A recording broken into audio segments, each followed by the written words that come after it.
Have you ever wanted to say something so precise that the other person just goes silent? Not with shouting, not with insults, but with pure intelligence. Imagine being in the middle of an argument, and with a single sentence making the other person lower their voice, look at you differently, and have nothing more to say. Welcome to Stoic Inspire. Today I will reveal 5 responses so powerful that when you use them, they silence anyone. It doesn't matter if you're talking to a boss, a difficult family member, or someone who simply wants to impose their will. These responses not only protect you, but also place you in a position of power without losing your calm. And pay close attention. Number 3, if used correctly, can disarm even the most skilled manipulator. Stay until the end because you're going to want to practice every single one of them. And when you apply them, you will notice the silence. Everyone at some point has felt that frustration. You're saying something logical, valid, necessary, but the other person simply isn't listening. And worse, they seem to be winning the argument, not because they're right, but because they shout louder, interrupt faster, or attack more aggressively. In our culture, strength is often associated with volume, conviction with imposition, and respect with fear. But that isn't respect. It's momentary domination. True power isn't about imposing your will, but about expressing yourself with such clarity and control that the other person has no choice but to listen. Response 1. I don't need to raise my voice to be right. There are times when someone raises their voice, believing it gives them more authority. They shout, interrupt, impose themselves, and expect you to do the same. But if you fall into that game, you've already lost.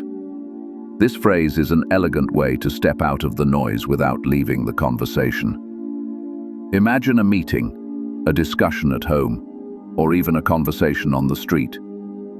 The other person raises their tone, trying to dominate the atmosphere. And you, instead of responding with the same fire, maintain control and say calmly, I don't need to raise my voice to be right. It's a phrase that not only stops the attack, but sends a clear message. You don't play on the field of emotional confrontation. You play on the field of mental dominance. In that instant, the person listening realizes that something has changed. You're no longer arguing, you're leading. The Stoics taught that self-control is not repression, it is real strength. Epictetus said, "He who cannot control his tongue will be a slave to his emotions." And that's exactly what you're demonstrating with this response. You don't need to shout because your logic is enough. You don't need to impose yourself because your confidence already does it for you. This phrase not only silences the one who shouts, but also opens the eyes of those around you. Because when you speak with serenity in the face of a storm, everyone notices who holds the true power. Response 2. The way you speak says more about you than it does about me. When someone attacks you with sarcasm, mockery, or contempt, the most tempting thing is to respond in kind. But that's where many people lose. This phrase is like a clean mirror. It doesn't respond with violence. It doesn't defend with desperation. It simply reflects what the other person is showing. The way you speak says more about you than it does about me. By just saying this, you deactivate the venom in their words, because you're not insulting them, you're not seeking approval, and you're not accepting their game. Imagine you're in a conversation and someone makes a hurtful comment. You could retaliate, but instead you look at them calmly and say that phrase. Then something unexpected happens. They hear themselves, and in doing so, they feel the weight of their own words. Marcus Aurelius wrote, "The best revenge is to be unlike him who performed the injury." And this phrase is the perfect translation of that principle. You not only maintain your peace, but also force the other person to confront their own disrespect.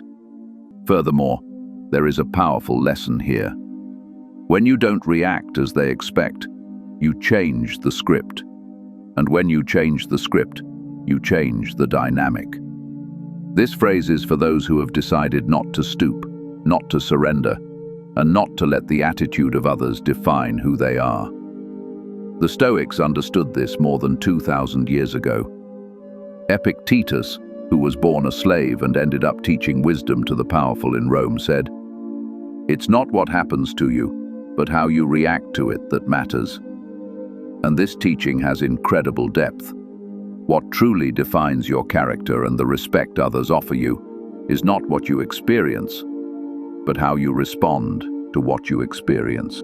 In the context of an argument, that means one thing very clearly. You don't need to shout to win. You need to respond with precision. Marcus Aurelius, emperor and philosopher, ruled an entire empire without losing his composure. He didn't do it because he was weak. He did it because he knew that whoever controls themselves controls the situation. His serenity was his weapon, his self-control, his power. Today, we live in a world that rewards quick reactions, impulsive opinions, and hurtful responses. But whoever learns to respond with intelligence becomes an anomaly, someone memorable. And that's the kind of person others listen to, even when they disagree. Seneca said, "To speak in anger is like shooting an arrow without aiming. A thoughtless phrase can destroy a relationship, close a door, or make you lose the respect that was so hard to earn." Therefore, what you are about to learn are not phrases to humiliate the other person. They are tools to defend your dignity with elegance, to set boundaries without violence, and to make even your harshest critics fall silent. Because when you speak with clarity, calm, and confidence, you are no longer arguing. You are leading. Response 3. Let's talk when we can do it respectfully. Some conversations are not conversations. They are attacks disguised as dialogue. The other person interrupts, raises their voice, imposes their truth, and expects you to keep up. But you are not obligated to participate in a dirty game. This phrase is not a retreat. It's a declaration of principles. Let's talk when we can do it respectfully. It's direct, mature, and firm. You're not running away. You're raising the standard. Imagine you're arguing with someone who won't let you finish a thought. They interrupt you again and again. Their tone is aggressive. Instead of escalating the tension, you pause, breathe, and say calmly, "Let's talk when we can do it respectfully." At that moment, you shift the axis of the conversation. It's no longer about the topic being discussed. It's about the minimum conditions required for that conversation to have meaning. This type of response, according to Epictetus, is a reflection of self-mastery. He said you cannot control what others do, but you can control what you accept. By saying this phrase, you make it clear what you accept and what you don't. You don't need to shout or over-explain. You just establish an emotional boundary that forces the other person to look at themselves, and often to be quiet. Because whoever cannot speak with respect loses the privilege of speaking with you. Response 4. I'd prefer not to continue this conversation. There are moments when continuing to talk is pointless. The other person isn't listening, doesn't want to understand. They only want to win, even if it's at the cost of hurting you. And that's where this phrase becomes your shield. I'd prefer not to continue this conversation. It's simple, clear, and profoundly powerful. It doesn't ask for permission. It doesn't justify itself. It just puts an end to it. Imagine you're arguing with someone who insists on provoking you. Every word they say is laced with poison, and you feel your patience wearing thin. Instead of exploding, you breathe, look at them with serenity, and say, "I'd prefer not to continue this conversation." That phrase has an immediate effect. It cuts the toxic dynamic at the root. Most importantly, it gives you back control. Marcus Aurelius wrote, "Choose not to be harmed, and you won't feel harmed." And when you choose not to continue, you are protecting your energy, your focus, and your dignity. This is not giving up.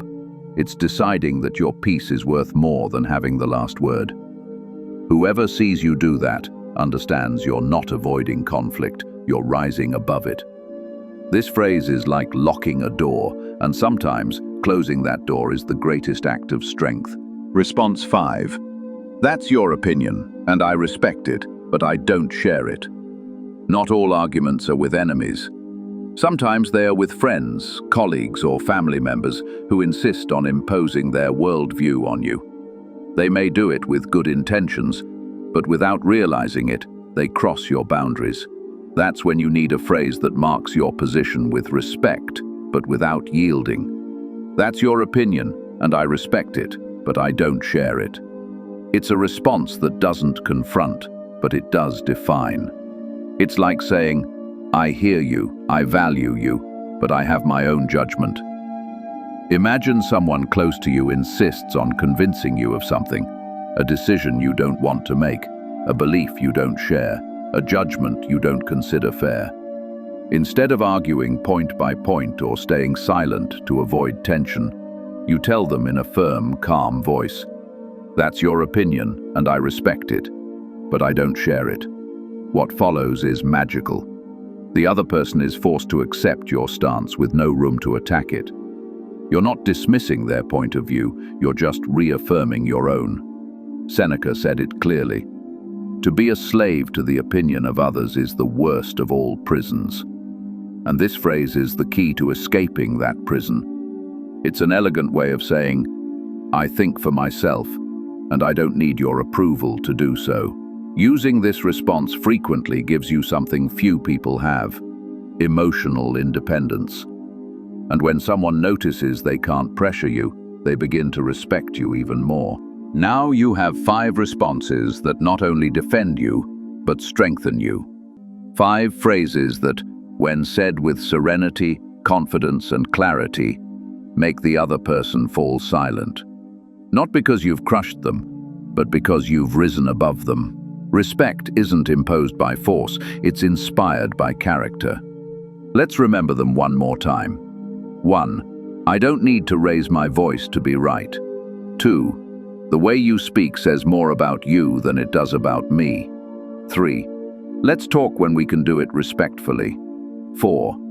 I'd prefer not to continue this conversation. 5. That's your opinion, and I respect it, but I don't share it. Do not underestimate the power of these phrases. When you practice them and integrate them into your daily life, you'll notice something very clearly. People will start to listen to you more and tread more carefully around you. Because you are no longer someone easy to manipulate or provoke. You are someone with presence, with control, and with a powerful voice. Here at Stoic Inspire, I teach you to think, speak, and act with the wisdom of the great philosophers, so you can live with more respect, inner peace, and mental fortitude. Subscribe now and turn on notifications, because what's coming will transform you. And tell me in the comments, which of these phrases are you going to use first? I'd love to read your answers.